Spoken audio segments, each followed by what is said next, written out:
What's up, party people? And welcome to Stoniecast number 140 and season 5, episode 2 of Thoughts and Hunches, Making Money in Bunches, and Sucker Punches. It's your boy Stony coming back at you for the 140th time. And I'd like to welcome all of my fellow lowlifes, scumbags, hoodlums, shady characters, scoundrels, heathens, altar boys with unhealthy relationships with their priest, hustlers, wise guys, people that give themselves nicknames and speak in the third person, foul-mouthed raging alcoholics, MLB players that have got into a fight with Bryce Harper, you know who you are, cheats, disasters that take pride in a $4 profit on the WNBA, gangsters, fienders with abusive language, and degenerates. I mean, let's face it, anybody with a massive gambling problem. If you're new to the show, hey, welcome. That means you probably fit into one or more of those categories, right? So welcome aboard, because you're now one of us. One of us. Gooba gabba, one of us. We accepted one of us. Sorry, sometimes I get a little carried away there. Hey, make sure to hit the subscribe button right down here in the lower right-hand corner. I'm fired up, as you can tell. That way you can get notified every time I put out a new video. To spread the word's also very easy. Just tell other degenerates and scumbags, crews, to go to YouTube and enter Thoughts and Hunches in the search bar. That'll take you right to my page, and that way you can get dialed into everything I give you. Also, if you're new and you don't know what's what with this channel, it's college and pro football winners, MLB playoff winners, and college basketball winners. The books, they don't expect a guy like me to deliver this many winners, right? I'm an outlier and a disruptor. I'm like the Beastie Boys. I disrupt. Step inside the party, disrupt the whole scene. That's precisely what I do, right? I go to the mattresses and I get the info for you every single week in order to get you to the window with a ticket to cash.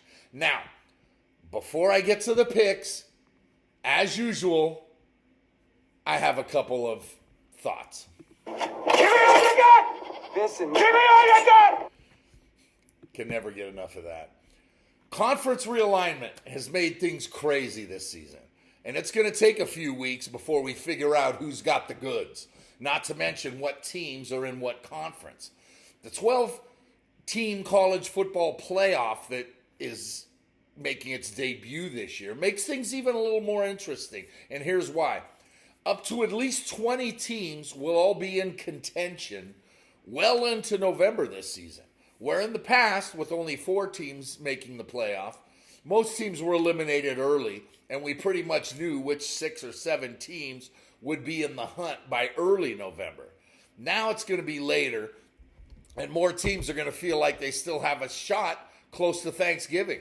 I'm going to be all over this as the season progresses, to the point where I'm actually thinking about putting out my own personal power rankings each week, starting in about week 4. So keep an eye out for that.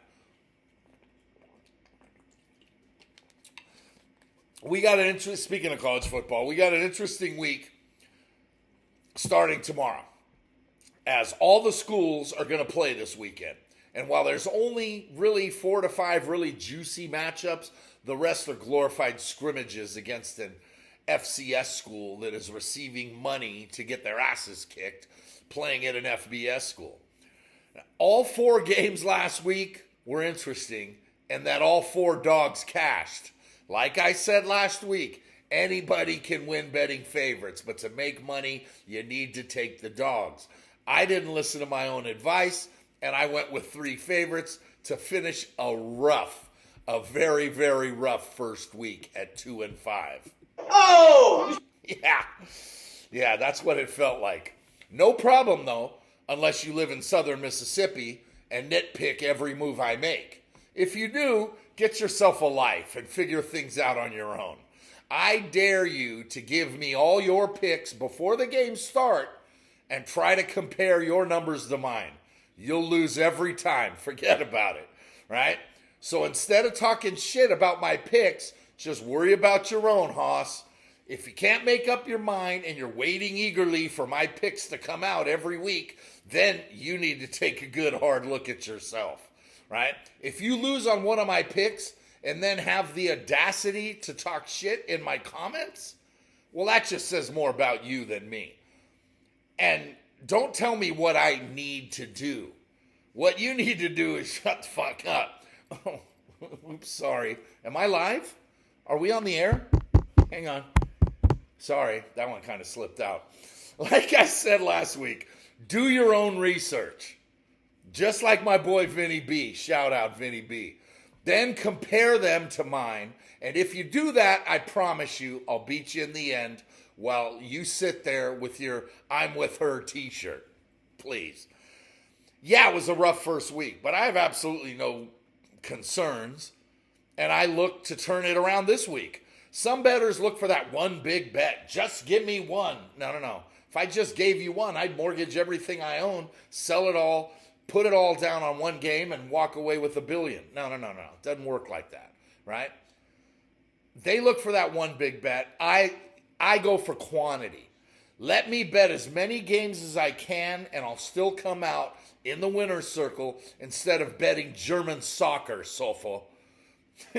I mean, I'm glad you hit because I like it every time my boys cash tickets, right? I love that.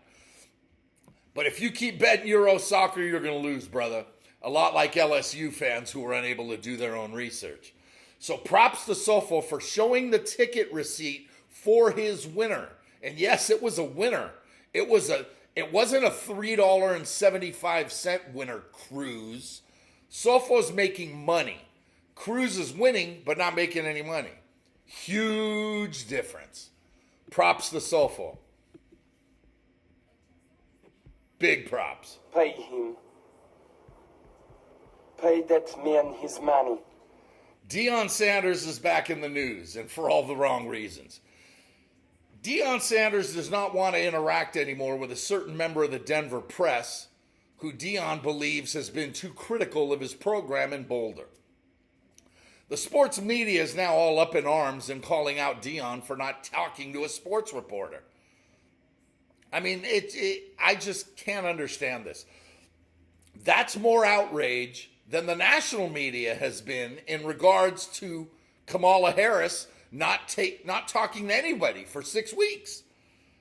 Deion's Buffaloes are going to have another brutal season, though he swears that they're going to be in the NCAA playoffs. The media is such a hot mess right now. The fact that college football coaches are required to give at least 2 interviews a week, and the woman running for president of the United States isn't, just goes to show how screwed up the media is, right? And that's nothing compared to next week when hot take season kicks off. Sorry, I meant the NFL. Yeah, all those ESPN debate shows, oh, Jesus. They're just going to be on cloud 9. They're going to lose their minds and they're going to overreact after week 1 of the NFL season, right? Forget about the fact that the entertainment is just beginning and all that with a presidential election coming up in about 9 weeks. It's just comical. As for last week, I went 2-5, 28.57%. Yeah, that's not good. But like I said, not worried, not even close to being concerned. Gonna turn it around like I always do and finish over 55%. Every year my goal is 58. 59, 60 is Hall of Fame type level shit. But 58, that's where I belong. That's what I'm shooting for. Now, please remember that all these picks are 100% free. So for all the touts that give you 75 to 80% winners, come on now, right? We all know you're full of shit. Plus, you're charging for those picks. With me, just come to YouTube every week and I'll drop my plays on you for free. You ready? Here we go. 8 Eastern, tomorrow night, Thursday, on Big Fox at Huntington Bank Stadium in Stoneapolis. We got a good matchup here as Minnesota is a 1.5 point home favorite over North Carolina, and the total is 50.5. Carolina beat the Gophers last year in Chapel Hill 31-13, and now Minnie looks to get even. Here's some trends for those of you that are into that. Last year, Minnesota was 4-9 to the number, while UNC was 6-7. The last 5 years, Minnesota's 15-15-1 in Stoneapolis, while Carolina's 9-14-1 on the road. The Gophers finished last season 6-7 after taking out Bowling Green in the Quick Lane Bowl. One of my winners last December, you're welcome. UNC is trying for their third straight winning season in fifth and sixth seasons. Good coaching matchup here. PJ Fleck and Mac Brown, right? I like both these guys. Mac Brown is 137 years old and he's still getting it done. But I'm going to roll with Minnesota here as Mac Brown basically has to replace his entire offense after losing 8 starters from last year. Give me Minnie minus 1.5. Excuse me. Sorry.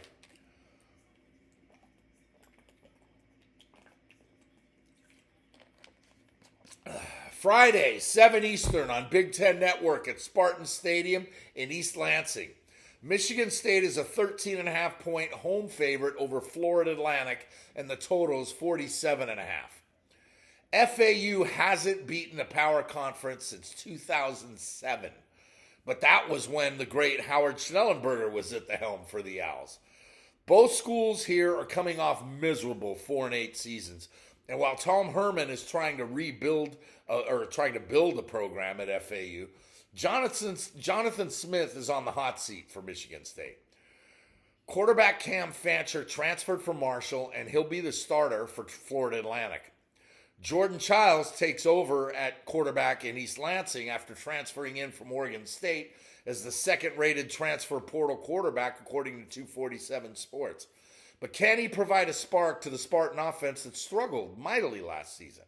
The odds are yes, but how big of a spark? Sparty still brings it defensively, and I expect this one to be a low-scoring affair. So regardless of who covers, give me under 47.5 here, despite of what Jordan Childs says, right? In case you don't know the story, Jordan Childs was asked by a reporter a couple weeks ago, or last week, what do you think about your team's chances this year? And he says, if you're a gambling man, bet the over. Well, I'm going against you, bud. I'm taking under 47.5 here. Friday at 9 Eastern on FS1 at Camp Randall Stadium in Madtown. Wisconsin's a 24.5-point home chalk over Western Michigan with a 56.5-point total. Western Michigan comes in following a 4-8 campaign in 2023, while Wisconsin finished 7-6 following a loss to shitty-ass, punk-ass LSU in the ReliaQuest Bowl. Good for you, LSU, the ReliaQuest Bowl. Yeah, right on. The Badgers have a 22-year winning season streak going, right? But they haven't won the Big Ten title in 12 years. And they're only 27-19 overall this decade. Cover yours, Miami fans.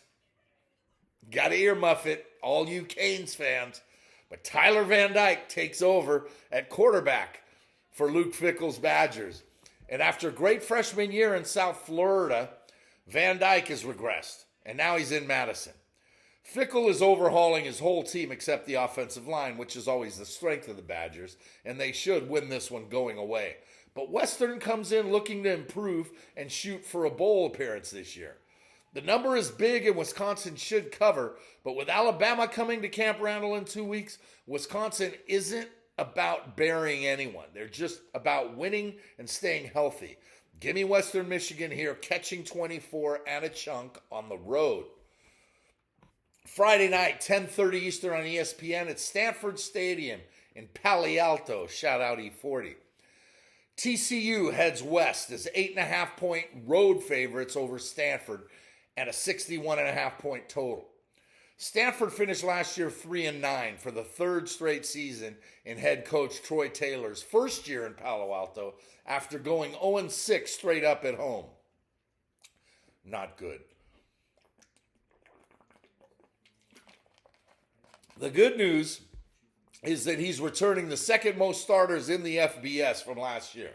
The bad news is that they still aren't very good, as their defense allowed at least 42 points in 7 of their 11 games against FBS opponents.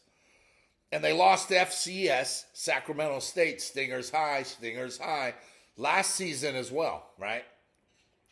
TCU was in the college football playoff 2 years ago in head coach Sonny Dykes' first year at the helm, but fell to 5-7 last season. But the Horned Frogs returned 19 starters from last year and are out to prove last year was a mirage, not the norm. But I can't see laying that many points on the road out of conference. Even though Stanford is in for another long season, give me the Cardinal at home catching the points. Another good matchup goes Saturday, noon Eastern, as part of Big Fox's noon kickoff at Milan Pusker Stadium in Morgantown, where 8th-ranked Penn State enters as 8.5-point road favorites at West Virginia with the total of 51.5. Penn State took down West Virginia in Happy Valley last season as West Virginia looks to even the score. Penn State's expected to be in the mix for the Final 12 playoff scenario with their number 8 ranking, and I've often said over the years that Penn State beats everyone except Michigan and Ohio State. They should probably win this one too. But after going a very quiet 9-4 last season, West Virginia head coach Neil Brown thinks this year's Mountaineers can take that next step. Whether it happens or not, I like the home dog here in what shouldn't be a blowout. So give me West Virginia here catching 8 in the hook.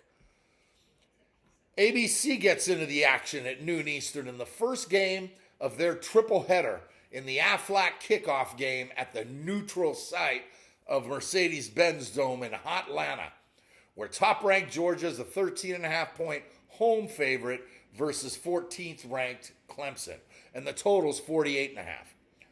Clemson's a double-digit dog for the first time in 12 years. Think about that. With the campuses only 70 miles apart, this rivalry goes back to like 1897, right? That's how long this rivalry goes back. And UGA has won 7 of the last 10 meetings. Last season, Clemson began the season ranked 9th, but after losing their opener at Duke, midway through the season, they were 4-4 in overall and 2-4 in the ACC. They finished strong, though, winning their last 5, including a wild shootout in the Gator Bowl where they took out Kentucky. Georgia went 13-1 last year and won the Orange Bowl. But that's a letdown of a season after winning back-to-back national championships. They've won 42 of their last 44 games. And they're going to win this one too. But can they cover the big number? That's the key. Bulldogs quarterback Carson Beck is calm, smart, and he's going to make the necessary calls to pick apart that Clemson defense in Hot Town. Give me them dogs and lay the 13.5. Also at noon Eastern on Saturday at First Bank Stadium right up the road here in Music City, USA on ESPN. Virginia Tech is a 13.5-point road chalk at Vanderbilt, and the total set at 50.5. Vanderbilt head coach Clark Lee begins his 4th year here in Smashville with a record of 9-27, which means this is it for him if he has another 2-10 season. Vatek is coming off a 7-6 season after an easy win over Tulane in the Military Bowl, backed by an incredibly powerful rushing attack. That's going to continue on Saturday as the Hokies run away and hide from the Commodores. Give me Tech and lay the 13.5. Saturday, 3:30 Eastern on ABC at Ben Hill Griffin Stadium in Gainesville. Miami is a 2.5-point road favorite at Florida, and the total set at 54.5. After Florida State's disaster in Dublin last Saturday, this one has the makings of a battle for the best team in Florida. But both teams finished last year leaking oil, kind of like Miami does every year. Sorry, Miami fans. I know y'all get pissed off at me for kind of piling on, but, facts. Just trying. Florida head coach Billy Napier's 3rd season in Gainesville begins following a 6-7 campaign in 22 and 5-7 last year, while not even qualifying for a bowl game and losing their last 5 in a row. Though 4 of those were versus ranked teams. Got to give them that. But they lost them all. Miami head coach Mario Cristobal, on the other hand, he begins his 3rd season in South Florida after 5-7 and 7-6 seasons, with last year being the prototypical Miami campaign. Start the season 4-0 by beating up on tomato cans, Get your fan base all excited, screaming, "The Canes are back! The Canes are back!" Then go 3-7 the rest of the way, including a loss in the Boogie Down Bronx to Rutgers in the Pinstripe Bowl. I like Napier more than I like Cristobal, but both are going to have to win to save their jobs in the win-now mentality in the state of Florida, because that's what it is. The problem is that the Canes are better. With Florida State losing last week and Clemson likely to lose to Georgia on Saturday, Miami can come out with their heads held high with a win here and the inside track at the ACC, but it's still the Swamp, which has been a house of horrors over the years for the Canes, and will be about 125 degrees on Saturday, right? Call me crazy, but I'm going to dance with the Canes here and lay the short number on the road. Yeah, if this game were played in late October or November, I'd be all over the Gators, because that's when the Canes typically fall apart. But in August and September, the Canes are world beaters. Give me the Canes. Saturday, 7 Eastern on FS1 at TDECU Stadium in H-Town. Houston is a short 1.5 point favorite versus Nevada, Las Vegas, and the total's 54.5. Houston only won 4 games last season, which snapped a 3-year bowl streak, and now they get new head coach as Willie Fritz takes over after 2 massive seasons at Tulane. Quarterback Donovan Smith returns after a mediocre season, but 4 of the 5 Cougars on the O-line are all first-time starters. UNLV won 9 games last year, and they're seeking their first back-to-back bowl appearances in program history, while they look to challenge for the Mountain West title. Though he lost his quarterback from last season, head coach Barry Odom starts his second campaign in America's Playground with a very experienced offensive line and playmakers on the outside with a 2-quarterback system. Boise and Fresno may be the favorites to win the Mountain West, but Vegas is hot on their tails.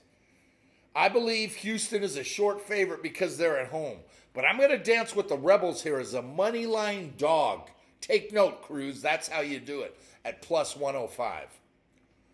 Saturday night, 7:30 Eastern on NBC at the Big House in Ann Arbor. 9th-ranked Michigan is a 21.5 point home favorite over the aforementioned Fresno State Bulldogs, with the total at 45.5. Fresno began last season 8-1 before dropping 3 straight and rebounding with a win in the New Mexico Bowl to finish 9-4, but without head coach Jeff Tedford. Try to get this right. He stepped aside for health reasons before the bowl game. Then he came back. He's back at the helm going into this season, but Tedford again stepped aside for health reasons about a month ago, and now the Bulldogs have Tim Skipper as the interim head coach as they head east to take on the defending national champions at the Big House. It's kind of daunting. Michigan cruised to the title last year with wins over Alabama in the playoff and Washington in the championship, but now everyone's gone. Let's face it. It all started with Jim Harbaugh, who's now a San Diego Charger, and Sharon Moore takes over in Ann Arbor after winning 5 games last season while Harbaugh was serving 2 separate suspensions. He has 2 quarterbacks and hasn't decided who's going to start yet. Sharon Moore, that is.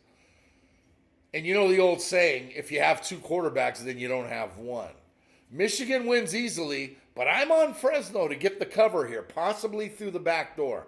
Bulldogs plus 21.5. Game 3 of ABC's triple.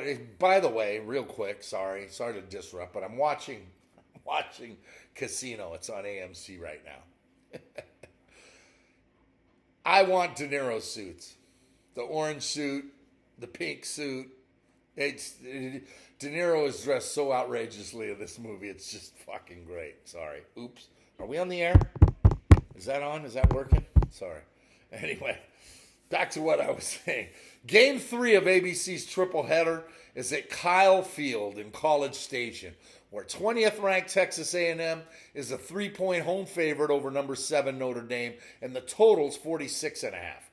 The Irish are coming off a 10-3 season with 3 blowout wins to close the season, including a 40-8 thumping of Oregon State in the Sun Bowl. And head coach Marcus Freeman is thrilled with the progress of new quarterback Riley Leonard after transferring in from Duke. The defense is nice, but the running game is below average, and the offensive line is a mess after losing both tackles to the NFL and a third to an injury in spring practice.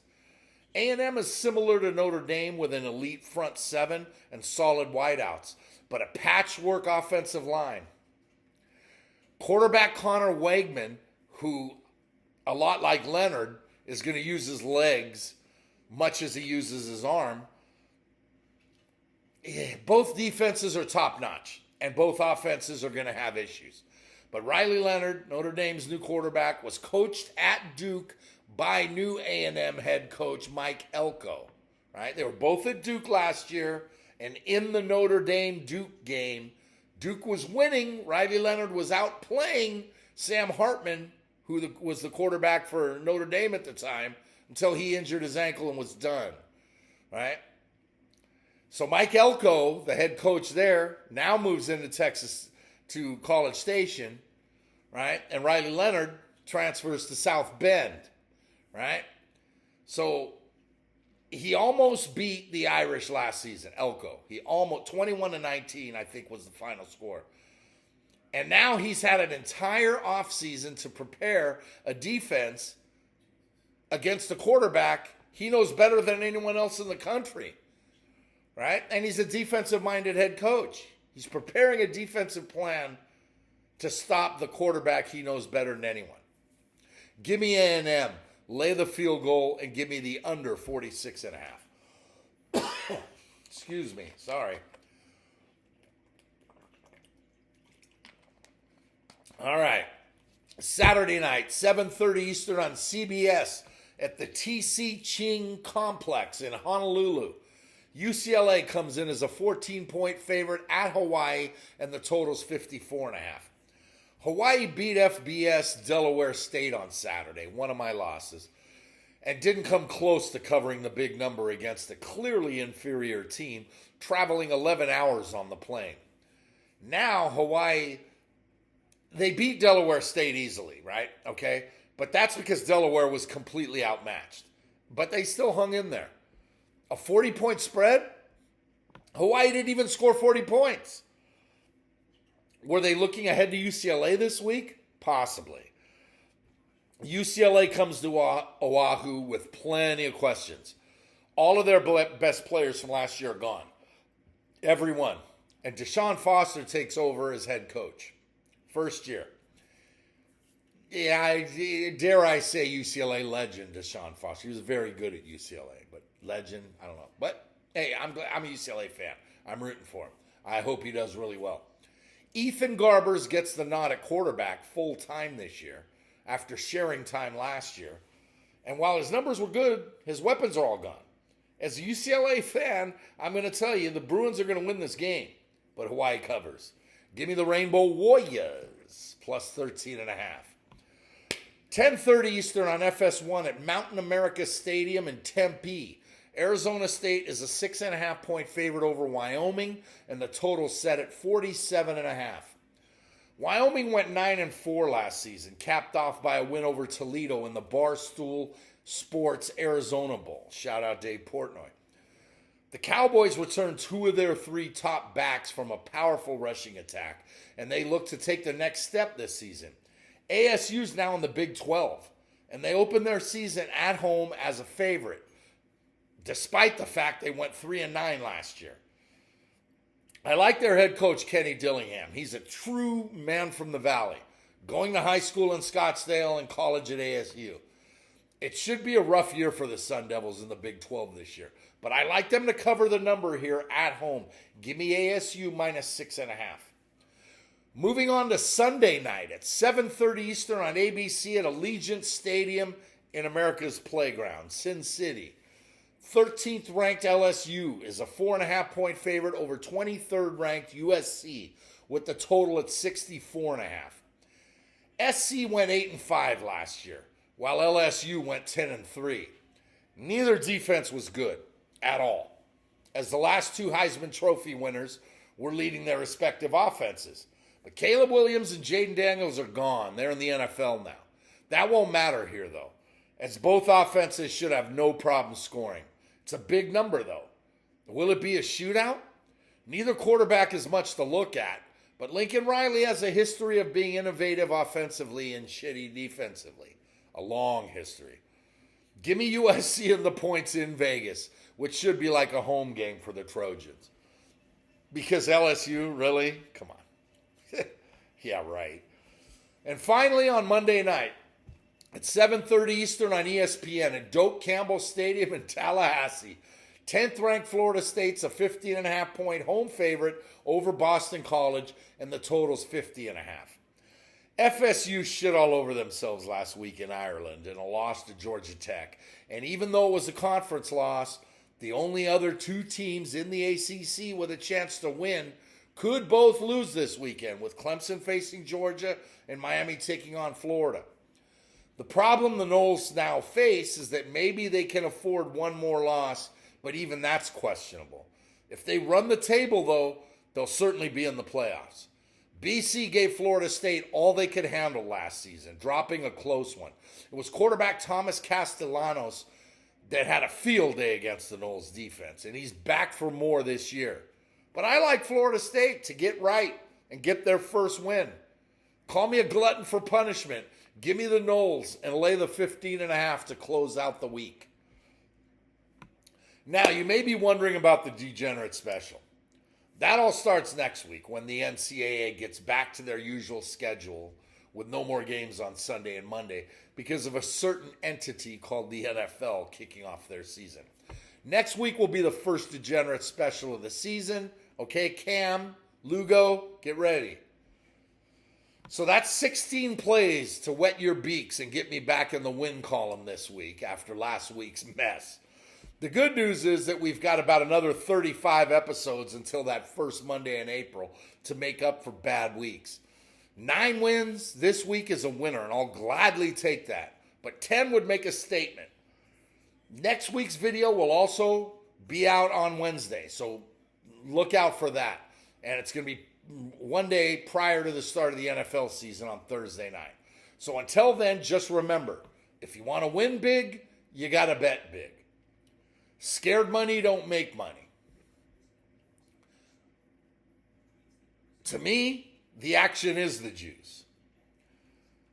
The difference between winning and making money is that anyone can win betting chalk, but you can't make money unless you take the dogs. There's money on the streets that can't be ignored. And finally, good luck to you. Still miss you, Gooch, my brother. Shout out to Tony Tattoos and Salvatore for a good time and a good dinner last night. Teddy, take us home. Pay him. Pay that man his money.